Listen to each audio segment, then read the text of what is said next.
The letter arrived on a Tuesday. Not that the day of the week mattered much to Clara Whitfield anymore, because all the days had started to feel the same since her husband died.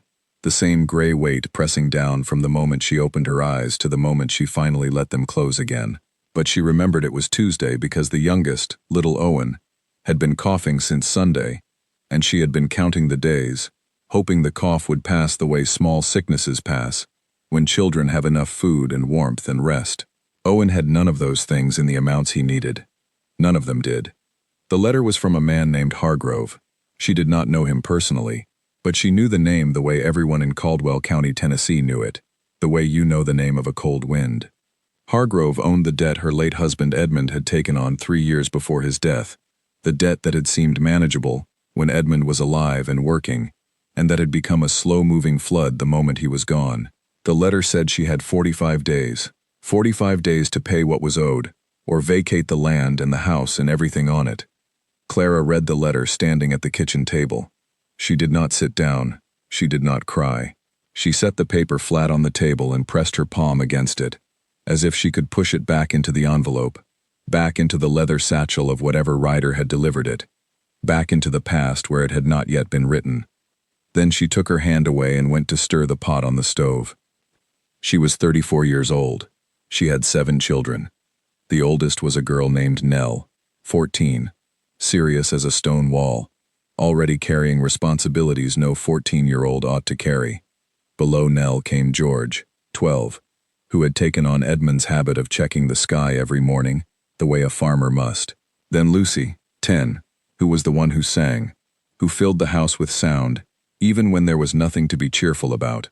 Then the twins, Albert and Edna, 8 years old, and inseparable in the way twins sometimes are, as if they were still partly of one mind. Then Frances, 5, who had inherited her father's calm eyes and her mother's stubborn mouth. And then Owen, 3 years old, coughing since Sunday, asleep right now in the back room on the bed he shared with Frances. 7 children, 1 pot of thin soup on the stove, 45 days. Clara had not been a woman who indulged herself in self-pity even before Edmund's death, and she was not about to start now. But there was a particular kind of loneliness that came from being the only adult in a household, from being the person every frightened child looked to in the night, from knowing that your face was the face they read the future in. If she looked scared, they would be scared. If she looked hopeless, they would understand, in the wordless way children understand things, that the ground was not solid beneath them. So she did not look scared. She kept her face the way she kept the kitchen, which was to say functional, clean, and giving nothing away. What she had was the land, 12 acres of it, mostly workable, in the foothills east of the river. Edmund had cleared 6 of those acres himself, over years, 1 stump at a time, and had been proud of it in the quiet way he was proud of most things. The house was small but sound. The well was good. The barn was in reasonable shape. Though the eastern wall needed attention, she had not had the time or money to give it. There was a garden, and Clara had made it work harder than most gardens were made to work, coaxing food out of it that a wealthier woman would not have needed to coax. There were 3 chickens. There had been 4, but the oldest had stopped laying 2 weeks ago, and Clara had made the decision a person in her situation had to make. She had tried everything the shape of her life allowed her to try. She had written to Edmund's brother in Virginia, a man named Clarence who had married well and lived in a brick house, and who wrote back 2 months later with a letter full of sympathy and empty of any offer. She had spoken to the minister, who was a genuinely kind man, but had a congregation full of people struggling in the same directions as Clara, and who had done what he could, which was not enough. She had taken in mending and washing from the 3 families in the area who had enough surplus to pay someone else to do it, and she had done that work at night after the children were asleep, her hands moving by lamplight while her eyes burned. It had not been enough. It was not going to be enough. The hardest thing was not the poverty itself. Clara had been poor before, in her girlhood, and she knew how to navigate it. The hardest thing was the arithmetic. She could add the numbers in any order and they came out the same way every time. What she owed was more than what she had, and more than what she could make in 45 days. The gap between those 2 figures was not a gap she could close by working harder, or sleeping less, or going without in any further way. She had already closed every gap she could close. This one was final. The night the letter arrived, after all 7 children were asleep, Clara sat at the table with the lamp turned low and allowed herself, for exactly the time it took to drink 1 cup of weak tea, to think about what would happen if she failed. She thought about it plainly and without flinching, because she believed that a person who could not look at the worst thing was not truly prepared to fight against it. The children would need somewhere to go. Clarence in Virginia, useless as he had been, was still family. The minister might know of families who could take 1 or 2. Nell was old enough to go into service. It was a thought that came to her like a stone dropping into still water, and she felt the ripple of it move through her whole body. She stood up before she finished the tea. She was not going to lose her children. She had not made that decision with any particular drama.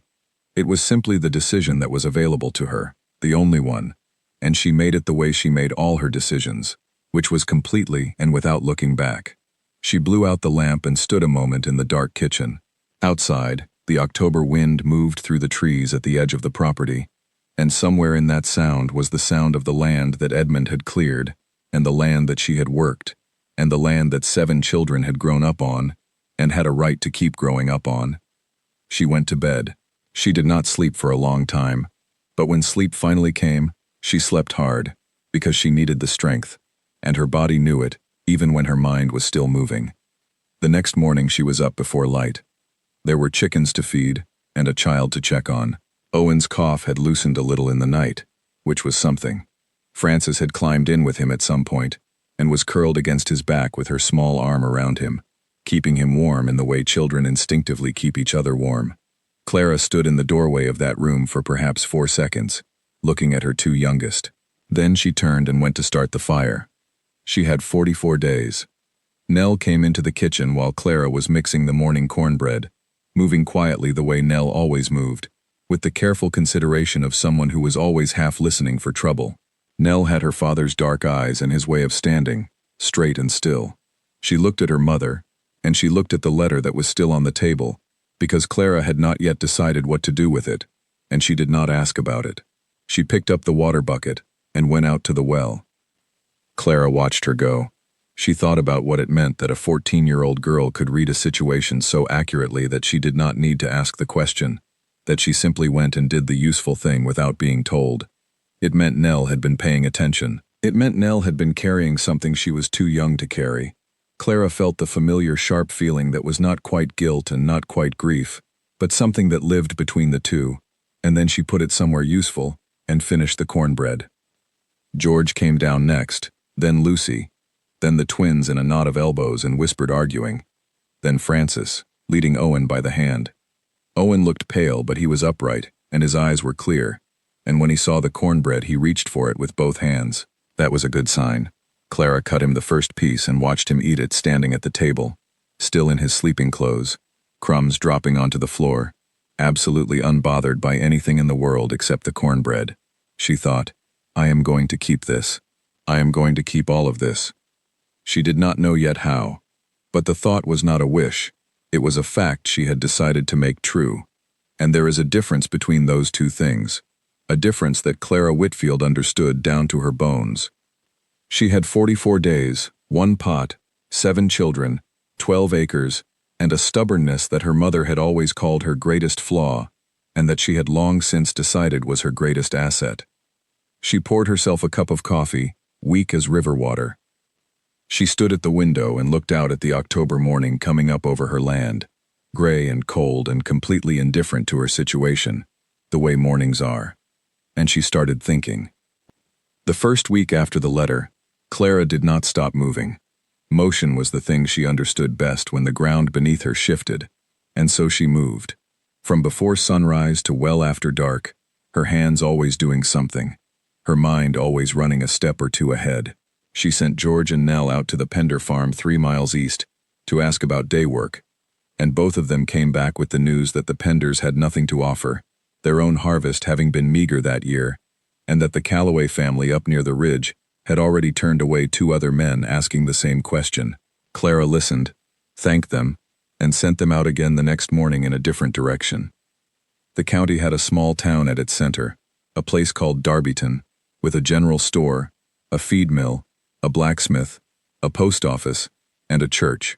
Clara went to Darbyton on the third day after the letter arrived, leaving Nell in charge at home, which Nell accepted without a word, because Nell had been accepting things without a word for 2 years. Clara walked the 4 miles because the horse had died in July, another calculation she was still absorbing, and arrived at the general store with mud on her boots and her best dress on, which was not a particularly fine dress but was clean and whole.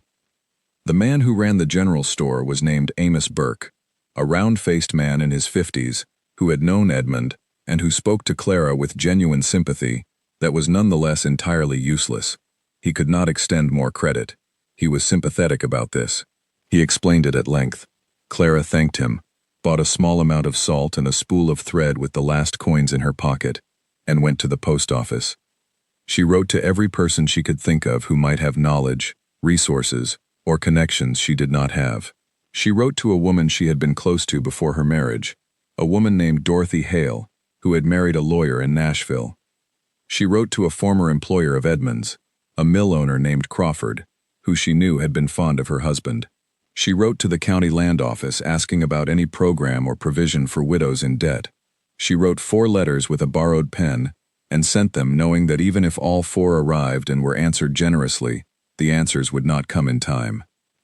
The children had learned not to ask about the letter, not because Clara had told them not to, but because they read the air in the house the way children always read it, with perfect accuracy, and knew that asking would not help.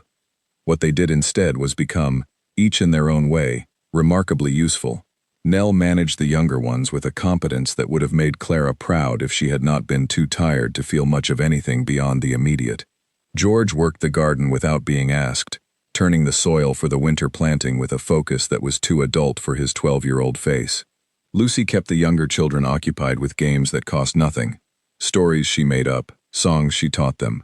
The twins, Albert and Edna, did the feeding and the carrying with an efficiency that bordered on solemn. Frances watched over Owen. Clara saw all of this and said very little about it, because what was there to say? The children were doing what children do when they understand, without being told, that the situation requires it. She was proud of them with a fierceness that had nowhere to go, that just sat in her chest and burned quietly. The second week brought news. Not good news, not bad news exactly, but news. A woman from the church, a Mrs. Isabel Grant, came to the house on a Wednesday afternoon with a basket containing a small smoked ham, a jar of preserved beans, and the information that Hargrove had apparently done the same thing to 2 other families in the county in the past year. One of those families had left. The other had managed to hold on, though Mrs. Grant did not know the particulars of how. Clara thanked her for the food, which was genuinely needed, and asked if she knew who in the area might know the particulars. Mrs. Grant thought about it, and said she believed the family's name was Alderton, and that they lived up near Canby Ridge.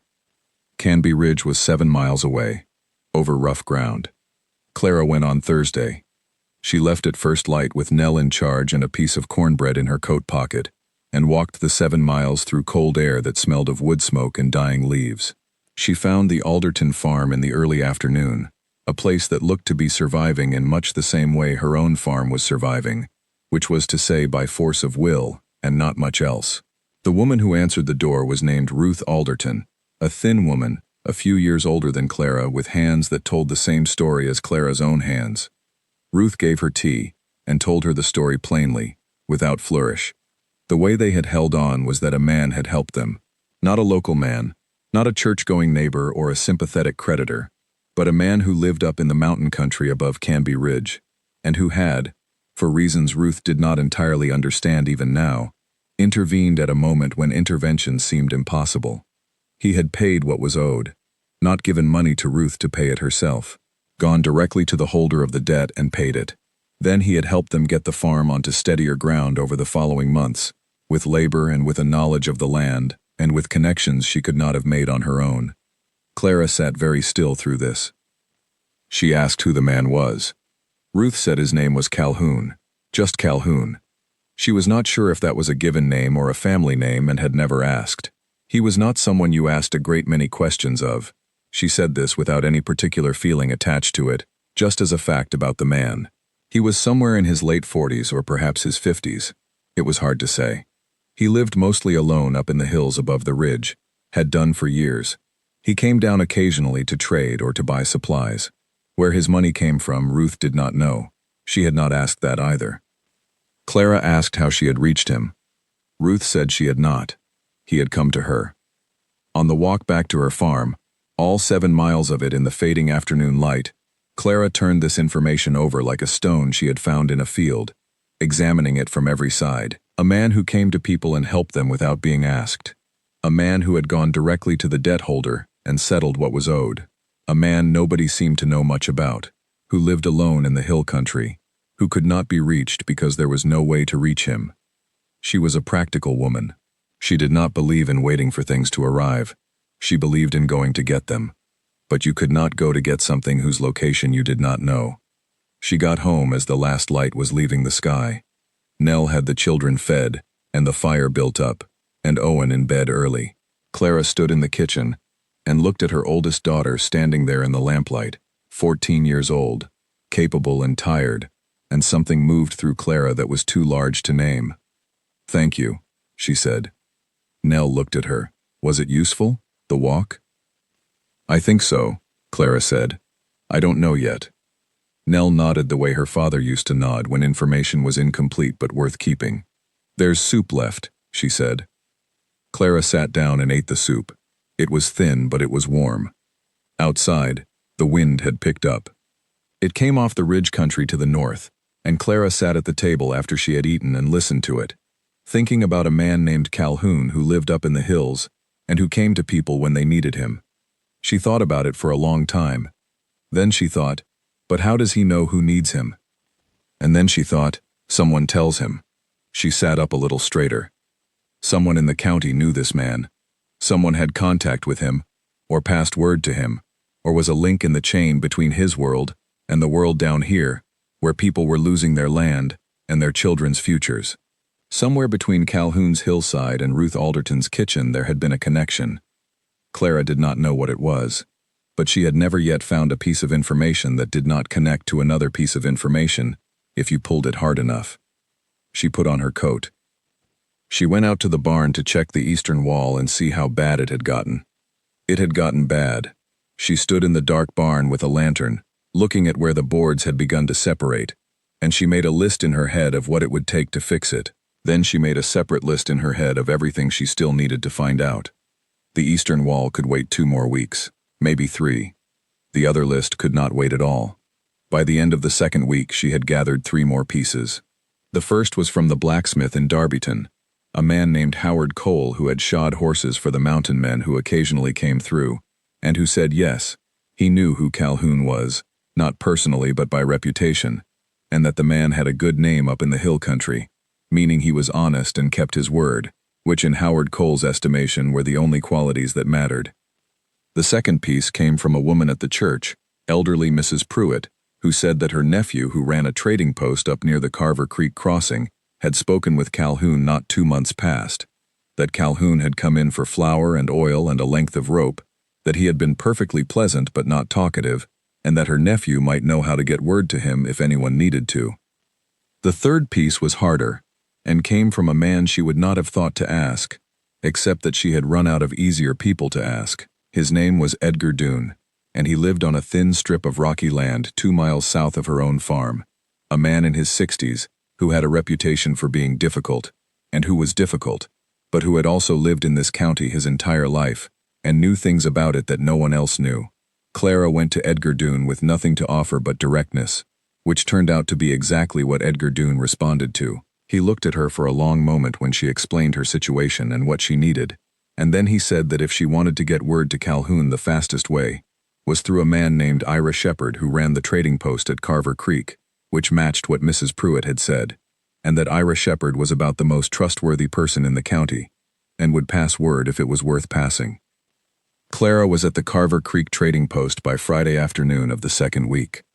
She had left Nell with a list of instructions, and a prayer that Owen's cough stayed quiet. She had walked 12 miles over 2 days, sleeping the night between at the home of the Alderton family, who had offered without being asked. Ruth Alderton had fed her and given her a blanket and asked no questions, which Clara found to be among the kindest things a person could do. Ira Shepherd was a lean man with careful eyes who listened to everything she said before he spoke. When she was finished, he was quiet for a moment, and then he said that he could pass word, that he could not promise it would reach Calhoun quickly, or that Calhoun would act on it, and that he never delivered messages with expectations attached to them, because that was how word got distorted. Clara said she understood completely, and that she was not asking for a promise. She was asking only for a chain of communication to exist where currently there was none. Ira Shepherd said that was fair enough. He wrote something on a small piece of paper. He folded it and held it and looked at her steadily. "What you've got to understand," he said, "is that Calhoun does this on his own terms. You can't pull him down out of those hills by sending word. You can only let him know the shape of things and trust that he'll make his own judgment." "I know," Clara said. "I'm not trying to pull anyone anywhere." Ira Shepherd seemed to consider this answer. Then he tucked the folded paper into his coat pocket. "I'll see that it gets to him," he said. Clara walked the 12 miles home over 2 days, and she did not know if what she had done would produce anything at all. She had 31 days left. She had sent word into the hill country like throwing a stone into fog, not knowing if it would land or where. She had done everything else there was to do, and it had not been enough. This was the last thread available to her, and she had pulled on it, and now she had to wait, which was the thing she was worst at. She arrived home on a Sunday evening to find that Owen's cough was better, that George had fixed a loose hinge on the barn door, that Lucy had taught Francis a new song, and that Nell had somehow made a pot of soup out of what appeared to be very little indeed. Clara ate the soup. She looked at her 7 children in the lamplight. She did not pray. She was not against prayer, but she believed more in legs than in prayers, and her legs had already done what they could. What happened next was out of her hands. She washed the bowl and went to bed. He came on a gray morning, 11 days after she had sent word through Ira Shepherd, with 16 days left on the 45 Hargrove had given her. Clara did not see him arrive. She was in the garden pulling the last of the frostbitten vegetables when Nell appeared at the edge of the porch and said, in the careful voice Nell used when she was controlling something, "Mama, there is a man at the gate." Clara straightened up. She had dirt on her hands and cold in her bones, and her hair was mostly out of whatever arrangement she had put it in that morning. She walked around the side of the house to the front gate and stopped. The man standing at the gate was not what she had imagined, though she could not have said precisely what she had imagined. He was large. Not in a showy way, but in the way of a man who had spent decades doing hard physical work in all weather, a solidity that seemed less like a body type, and more like a feature of the landscape. He was somewhere between 50 and 60, she thought, though the outdoors had weathered him in ways that made the question difficult to answer. He wore a canvas coat that had seen a great deal of use, and boots that were good quality and old. His face was unremarkable in its individual parts, and somehow completely itself as a whole. He had gray eyes that were doing, right now, what she suspected they usually did, which was look at a thing and understand it, without making a production of the understanding. He had a hat in his hands. He was not wearing it. He had taken it off when he saw her come around the corner of the house, and he held it in a way that was respectful without being performative. "Mrs. Whitfield," he said. His voice was level and not loud. "My name is Calhoun."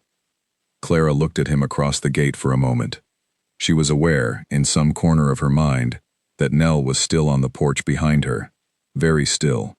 She was aware that the morning was cold, and that the garden was half finished, and that she had 16 days. She was aware of all of these things, and she set them aside for exactly the seconds she needed to look at this man and take the measure of him. "Mr. Calhoun," she said, "I wasn't sure you would come." "I wasn't sure either," he said, not as an apology, as a fact. She opened the gate. "Come in," she said. "There's coffee." He came in, and she noticed that he moved through the gate and across the yard without looking around in the curious or assessing way that people new to a property usually moved. He was looking at her, or rather, he was not particularly looking at anywhere, simply moving where invited, unhurried, taking up exactly the space he occupied and no more. In the kitchen, Clara put the coffee pot on and stood at the stove with her back to him for a moment. She heard the sound of him setting his hat on the table and settling into the chair she had not needed to indicate. She heard the kitchen the way she always heard it when she needed to think. The particular creak of the floor, the sound of the fire, the small distant sounds of the children somewhere in the back of the house. She turned around and put 2 cups on the table and sat down across from him. "I'll tell you everything straight," she said. "I think that's the only way to do this." "I appreciate that," he said. So she told him. She told him about the debt and the letter, and Hargrove and the 45 days that were now 16. She told him about Edmund, not at length, just the shape of it, the work he had done and the debt he had taken on with good faith intentions, and the illness that had taken him before he could resolve it. She told him about the 7 children in terms he could use, their ages, their capabilities, their health, what each one needed that she was currently unable to provide. She told him what she had tried in the weeks since the letter. She told him about Ruth Alderton, and about Ira Shepherd, and about the chain of people it had taken to get word to him. She was thorough, and she was quick, and she did not dress any of it up. Calhoun listened. He drank his coffee. He did not interject, and he did not make the sounds that people sometimes make to show they are listening. He simply listened, completely, the way very few people listen, the way that made you feel that every word was actually being received and examined, rather than just tolerated until your turn to speak. When she finished, he was quiet for a moment. Outside the window, a crow landed in the bare tree at the edge of the yard and sat there. "How much is the debt?" he asked. She told him. He nodded, not in a way that indicated the amount was small or that it did not matter, just a nod that said the number had been received and placed. "And Hargrove," he said. "Do you know the man personally?" "No," she said. "I know of him." "I know him," Calhoun said. He did not say this with any particular heat. It was simply information. Clara waited. "The house and the land," he said. "Tell me about the land." She told him about the 12 acres, the 6 that Edmund had cleared, the garden, the well, the barn with its eastern wall, the quality of the soil in the 2 fields. She told him what had been planted, and what the yield had been in each of the past 3 years, and what she believed the land was capable of under better management than she had been able to provide. She was not modest about this.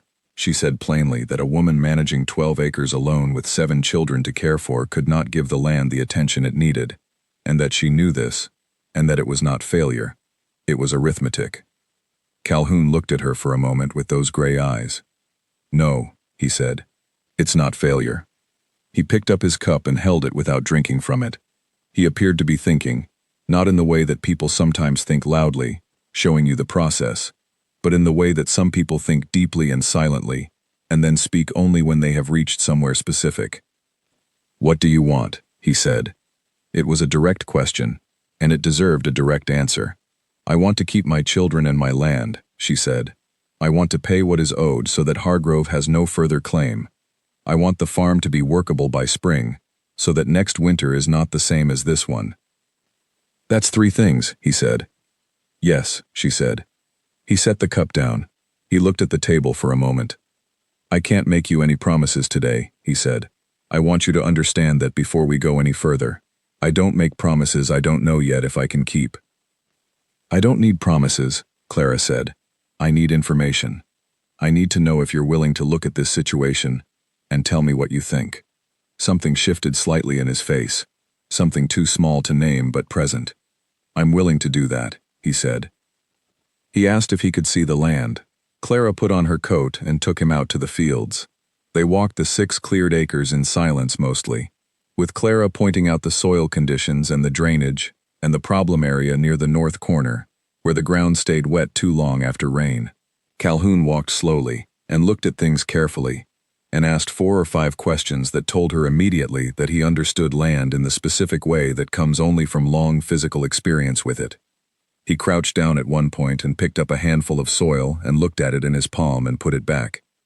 They walked to the barn. He looked at the eastern wall for less time than Clara had expected, then went around to the back and looked at the ground at the base of the wall, which Clara had not thought to do. He came back and told her the water was pooling there after rain and working at the base of the boards. "Fix the drainage first," he said, "and the wall will last. Ignore the drainage and any new boards will go the same way." It was more useful information than anyone had given her in 2 years. They came back to the house. The children had become visible in that careful way children have when there is a stranger present and they are curious but uncertain. Nell was at the porch again. George had appeared near the barn. The twins were visible through the kitchen window. Calhoun did not make any particular effort toward the children, and did not ignore them either. He simply was present and unhurried, and the children could make of that what they would.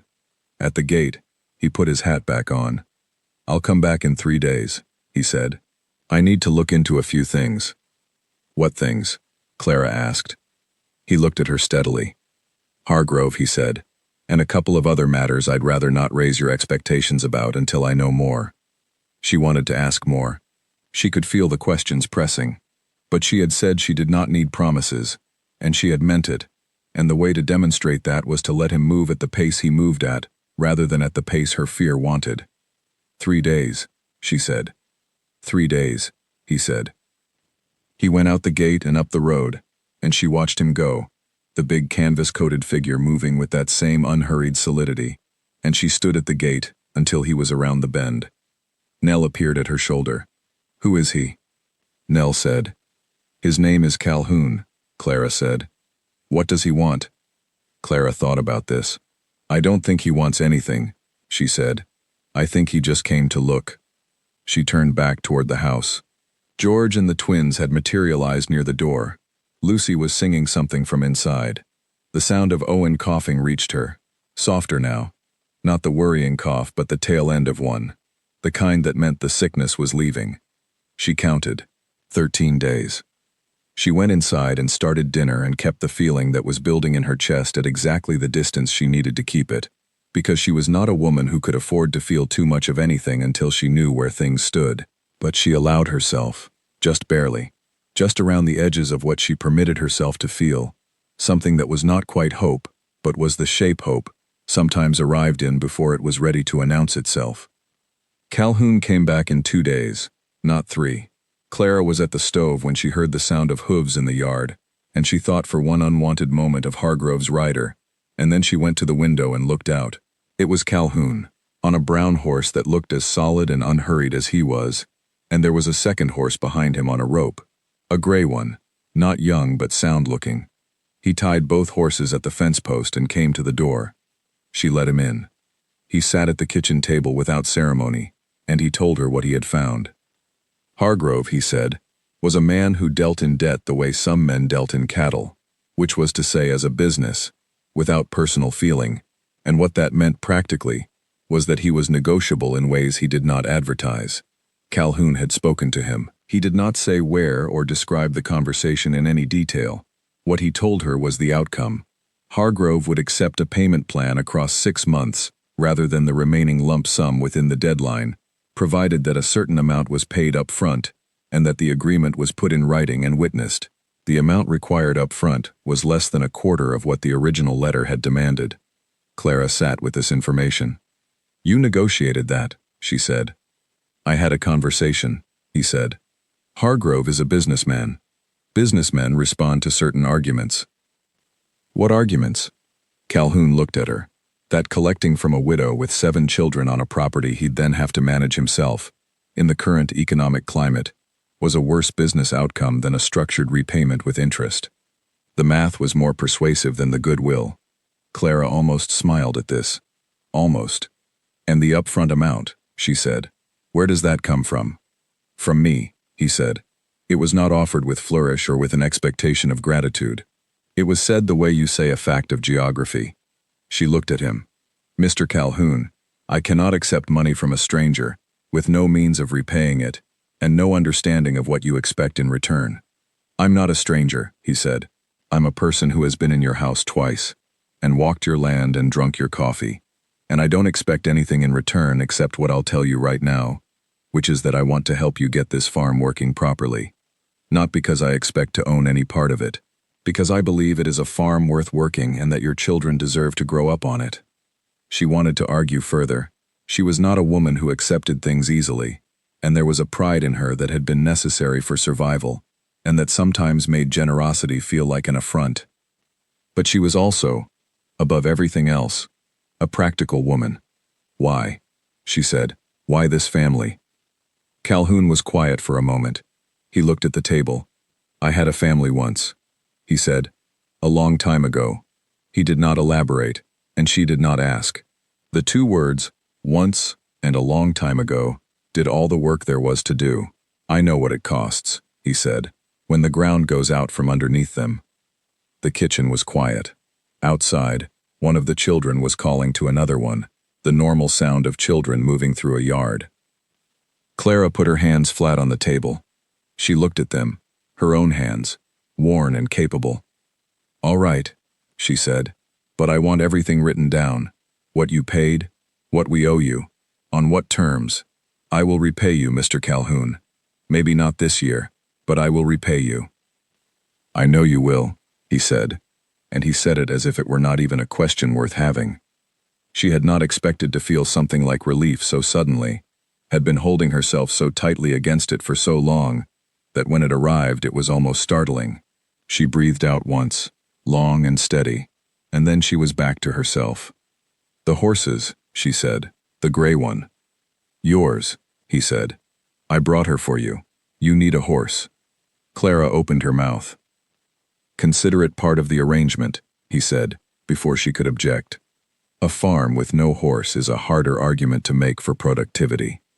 She considered this for a moment. What's her name? I've been calling her Dove, he said, but she'll answer to whatever you teach her to answer to. Something about that made Clara feel, for the first time in a very long time, that a thing in her life was going to be manageable. Not easy, not without cost, but manageable. She stood up and put the coffee pot on. He stayed the better part of the morning. He went out to the barn with George, who had appeared in the kitchen doorway at some point with the drawn intensity of a boy who wants very much to be included in whatever the adults are doing, and is uncertain whether he is allowed to be. Calhoun had looked at him and said, without making a large thing of it, "Come show me your barn." And George had gone with a straightness to his spine that Clara recognized as the posture of a boy who had been spoken to seriously by an adult man, which happened too rarely. She watched them from the kitchen window, the big man and the 12-year-old boy, walking toward the barn together. George was talking. Calhoun was listening. Lucy came and stood beside her. Is he going to stay? Lucy asked. I don't know, Clara said. I hope he stays, Lucy said simply, and went back to whatever she had been doing. The twins had taken a position of watchful curiosity. They had not spoken to Calhoun, but they had tracked his movements across the property, with the synchronized attention that twins sometimes deploy, and Clara could see that they had collectively decided he was not a threat, which for Albert and Edna was typically the first and most important question. Frances had walked directly up to him at one point, when he was coming back from the barn with George, and said, Your coat is very big, in the matter-of-fact tone Frances used for all observations. Calhoun had looked down at her and said, That's true, and Frances had nodded and walked away, apparently satisfied. Calhoun carried Owen, at some point, without it being arranged or requested. Owen had wandered out onto the porch and stood there looking uncertain, and Calhoun had been nearby and had simply picked him up, briefly, easily, the way you pick up a small child who looks uncertain, and said something to him that Clara did not hear, and Owen had looked up at him with the wide, uncomplicated acceptance of very young children, and then Calhoun had set him down again, and they had both gone on with their respective business. Clara had seen it from the garden, and had turned back to what she was doing immediately, because what she felt about it was too large and too complicated for the moment. He left in the early afternoon with the paper signed, the agreement with Hargrove mapped out in writing, and a commitment to return in 10 days to begin work on the drainage problem behind the barn. Clara walked him to the gate. The gray horse, Dove, was in the paddock now, exploring the fence line with calm curiosity. 10 days, she said. 10 days, he said. He mounted his horse and turned it toward the road. Mr. Calhoun, she said. He looked back.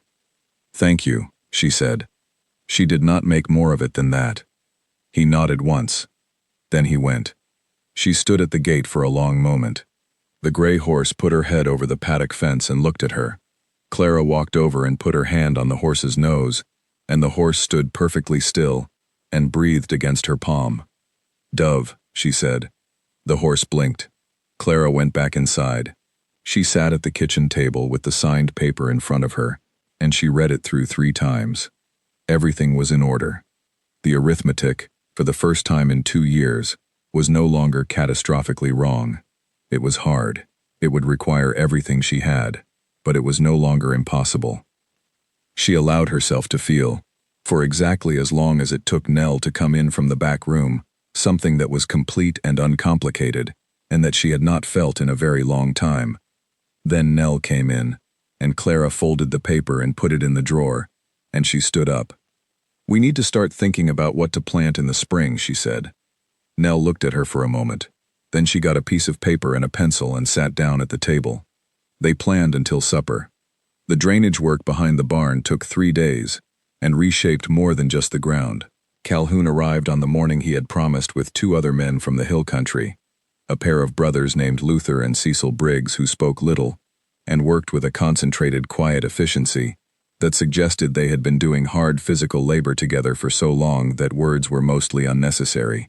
They dug the channel that Calhoun had mapped out, sloping it away from the barn's base, and redirected the pooling water toward the lower corner of the field, where it would feed rather than damage. George worked beside them all 3 days, not asked to, and not turned away, absorbing the method of it, with the seriousness of a boy who understood that what he was learning was going to matter for the rest of his life. Clara fed the 3 men at midday. It was not extravagant food because there was not yet extravagant food in the house, but it was good and there was enough of it, and the Briggs brothers ate it without comment and thanked her with nods that managed to convey genuine appreciation without requiring speeches.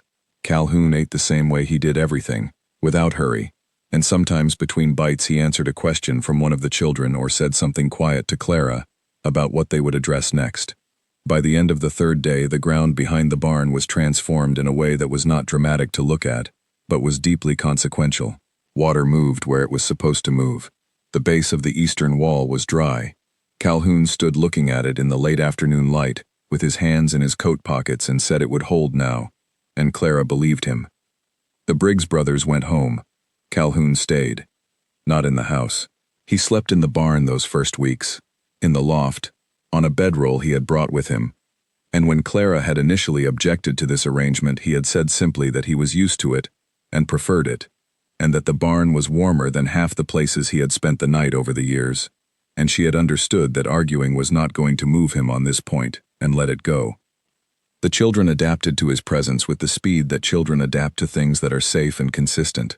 Nell watched him carefully for the first 2 weeks, the way she watched everything, and then one morning Clara saw Nell asking him a direct question about why the soil at the north end of the field was a different color from the south end, and Calhoun explaining it at length, and Nell listening with the intense focus she gave things that genuinely interested her.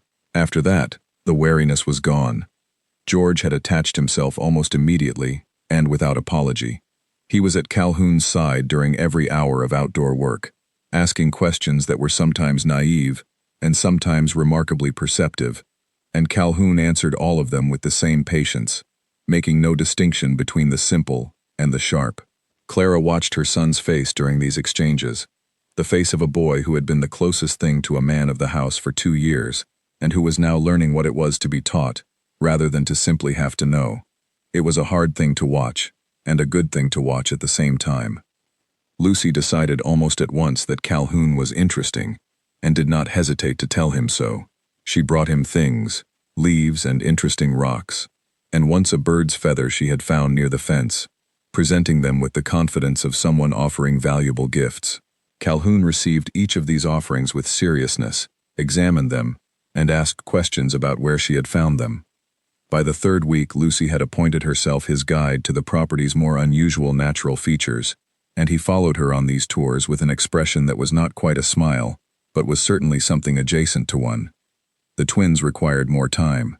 They were not unfriendly toward him, but they conducted what appeared to be a prolonged private assessment, communicating their findings to each other through the small signals that twins develop: a look, a tilt of the head, a moment of matched stillness.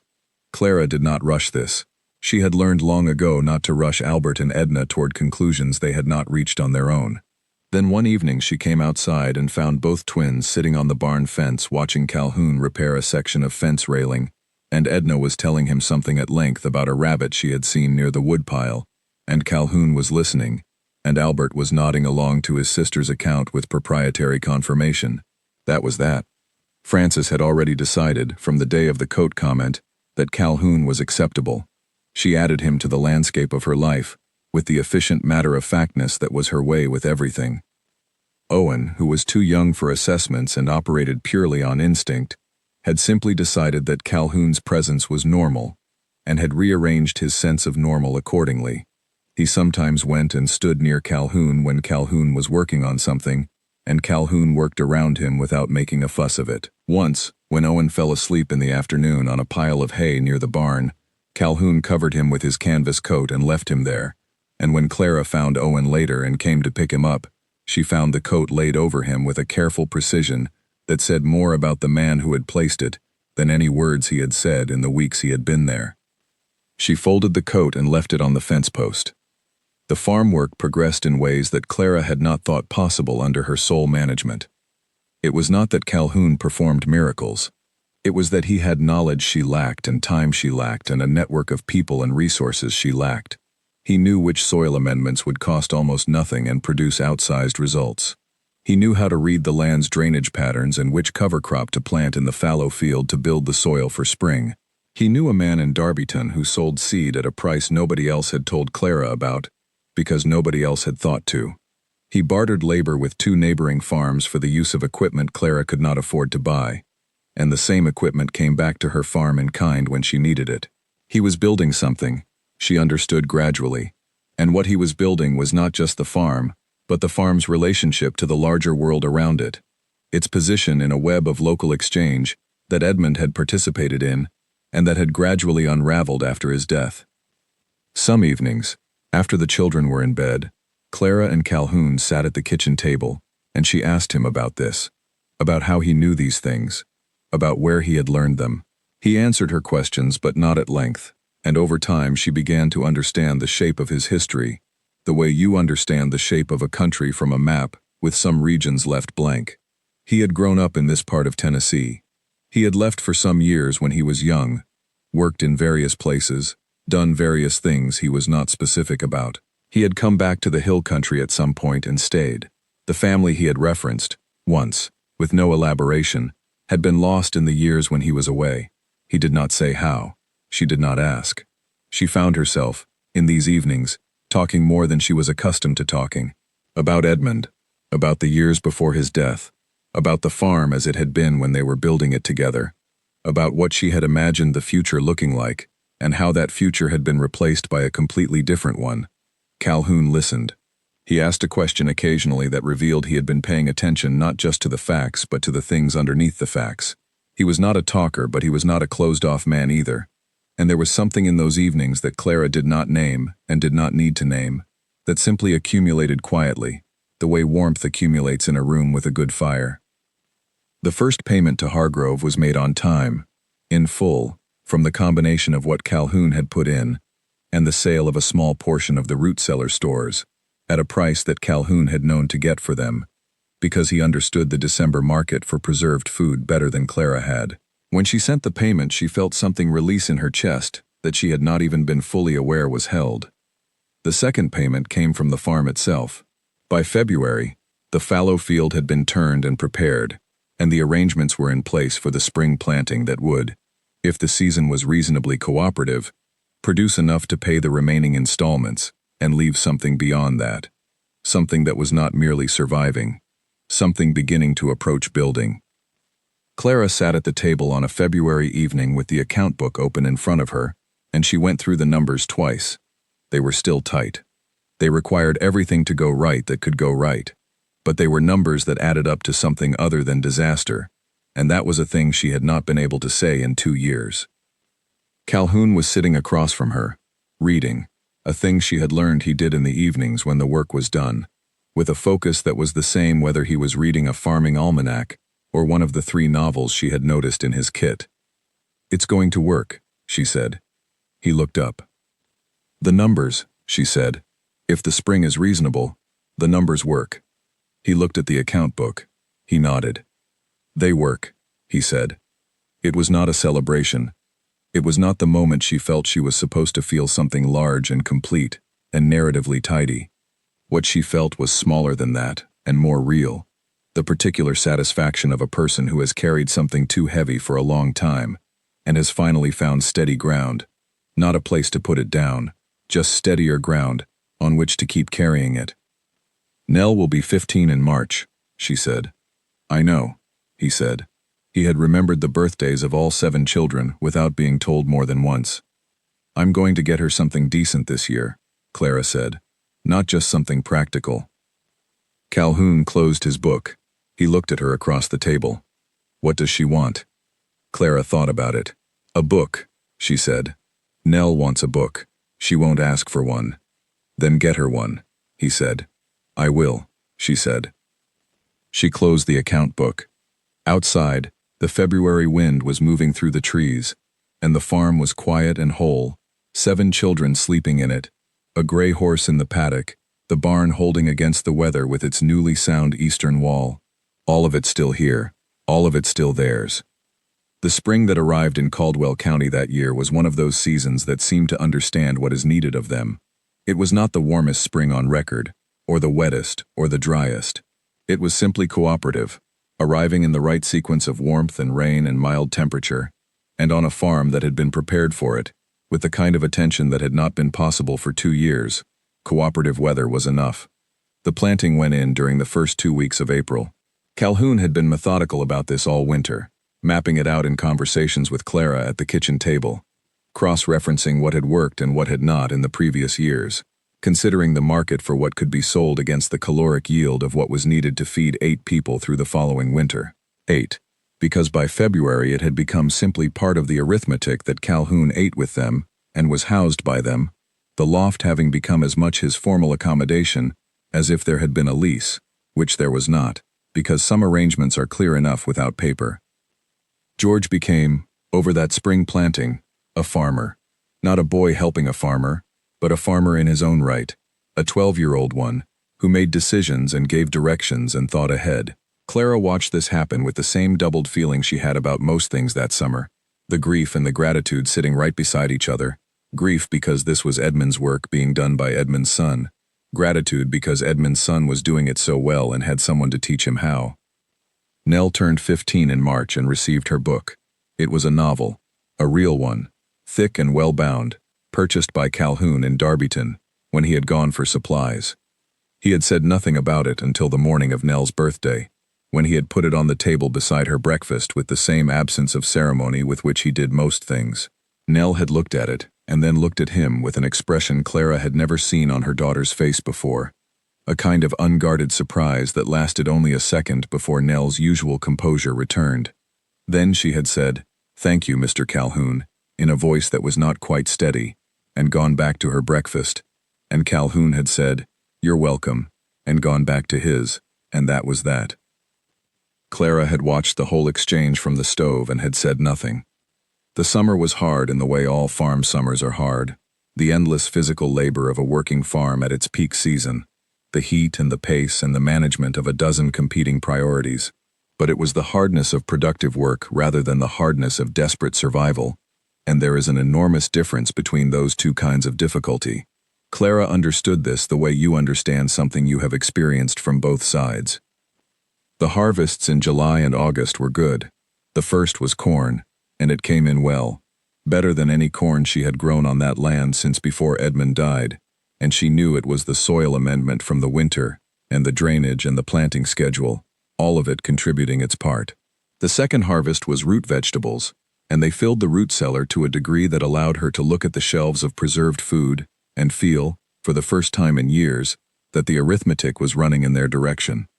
The fourth payment to Hargrove went off in August, without any anxiety at all. And she had not expected to feel nothing when she sent it. She had expected something, a satisfaction, a moment of recognition. But what she felt was mostly just practical continuation, the same way she felt when she completed any necessary task. The debt was being paid. The land was still theirs. These were facts that had become normal, and she was glad they had become normal, because the alternative was to keep treating them as fragile, and she could not afford fragility. The children grew in ways that summer that went beyond the physical. Nell had read her birthday book in 3 weeks, and had come back to Calhoun with questions about it, and he had answered them, and this had begun a habit that continued through the summer and into the fall. Nell bringing him books or passages from books, and him engaging with them seriously, never condescending, never rushing, treating her literary observations as the observations of a person worth talking to. Clara had listened to some of these conversations while doing other things, and she had understood that she was watching her daughter's mind open up in a way that school had not opened it. That a real conversation with a serious adult about something that mattered to the girl was doing what school and church and Clara's own teaching had not quite been able to do. George had a different relationship with Calhoun that summer. More practical, more physical, built on hours of shared labor rather than conversation. But labor had its own language, and what George absorbed from those hours was not just how to farm, but how to be a man who took responsibility seriously, who finished what he started, who asked for help when he needed it, and gave it without calculation when it was needed from him. Clara saw her son becoming someone she was glad to know, not just glad to have raised, and that distinction mattered to her. Lucy had taken to following Calhoun on his early morning rounds of the property, the hour when he walked the fields and assessed the condition of things, and she had turned this into a kind of daily performance for which Calhoun was a willing audience, a running commentary on everything she observed, the state of the clouds, the habits of the crow who had taken up residence in the tree by the gate, the way the light changed on the north field at different times of morning. Calhoun listened to all of it and occasionally said something that reframed what she had seen in a way that made her look at it differently, not correcting her, but expanding her, and Lucy expanded easily, being the kind of person who was made larger by attention and smaller by none. The twins had by late summer developed what could only be described as a professional relationship with Calhoun. They had tasks they owned, the feeding of Dove and the management of the chicken situation, and Calhoun had acknowledged their ownership of these tasks formally, asking them for updates, deferring to their judgment on questions within their domain, treating them as the responsible parties they were. Albert and Edna responded to this with an increase in both the quality of their work and a visible increase in the seriousness with which they regarded themselves, and Clara thought this might be one of the more consequential things Calhoun had done, because what Albert and Edna had needed was not help but recognition, and that was exactly what he had given them. Frances had appointed herself Calhoun's weather expert. She announced each morning, with the authority of a small oracle, what the day was going to be like, based on criteria that were not entirely clear but that bore some resemblance to reasonable observation. Calhoun consulted her genuinely, and sometimes her forecasts were right, and sometimes they were not, and either way he reported back to her at the end of the day, with what had actually happened, and she incorporated this data into her methodology without embarrassment, which seemed to Clara to be a remarkable quality in a 6-year-old. Owen called him Cal. Nobody had told him to. He had arrived at it on his own, somewhere around April, and it had stuck, and Calhoun did not correct it, and eventually everyone had started saying it that way in informal moments, even Clara, though she kept Mr. Calhoun for serious conversations, and Nell kept it always, because Nell was like that. On an evening in late September, with the harvest in and the root cellar full, and the account book showing numbers that Clara still checked twice because she could not quite believe they were real, she and Calhoun sat on the porch in the last of the warm weather. The children were inside. The farm was quiet except for the sound of the woods at the edge of the property, the particular sound of September woods, full and almost done. She had been thinking about something for several months and she said it. "You came here for us," she said. "And you stayed. I want you to know that I understand what that is, what it costs." He looked out at the field. He was quiet for a moment. "It didn't cost what you think it cost," he said. She looked at him. He was still looking at the field, and his face in the evening light was the face she had been seeing every day for months, unremarkable in its parts and completely itself as a whole, and she knew it as well now as she knew the faces of her children, which was to say completely and without effort. "Still," she said. He turned and looked at her. "I should have told you sooner," he said, "what this was for me, what it did for me." He paused, not searching for words exactly, but choosing them with care. "I told you I had a family once. I didn't say that I had also stopped being anyone who mattered to anything, for a long time. Up there in the hill country, in that life I made myself, I was surviving. I was not doing what I'm doing here." She waited. "What I'm doing here is living," he said. "I forgot what that felt like." He turned back to the field. "So you're asking what it cost. It cost me the excuse I had to stay up there and be no use to anyone." The evening was going golden at the edges. "Cal," she said. He looked at her. "This is your home now," she said, "if you want it to be." He was still for a moment. Then he said, "Yes," and that was the whole of the answer, and it was enough. Inside the house, Lucy had started singing something, one of the songs she was always singing, and the sound came through the open window and spread out into the evening air, the way sound does on quiet September evenings, going farther than it should, reaching places you would not expect it to reach. The gray horse stood in the paddock in the last light. The farm held itself together around all of them, the 12 acres that Edmund had started, and Clara had refused to give up, and 7 children had grown up on, and 1 man had come down from a mountain to help save, now holding all of those histories inside it quietly, the way good land holds everything it has been given, and gives it back in time, season after season, asking nothing but the work. Clara sat on the porch in the September evening and listened to her daughter sing. She was 35 years old. She had 7 children. She had 12 acres of workable land in good condition. She had a gray horse named Dove. She had a barn with a sound eastern wall. She had a root cellar full enough to last the winter with room to spare. She had a man sitting in the chair beside her who had come down from the mountain when she needed him most, and had not yet left, and had just said yes to staying. She had numbers in an account book that added up to something other than loss. The last of the light went gold and then amber and then soft, the way October light begins to practice itself in the last week of September, getting ready for the season that was coming. She did not think about what would happen next. What would happen next was another year of work on land she owned and children she would raise, and a future that was no longer someone else's to take.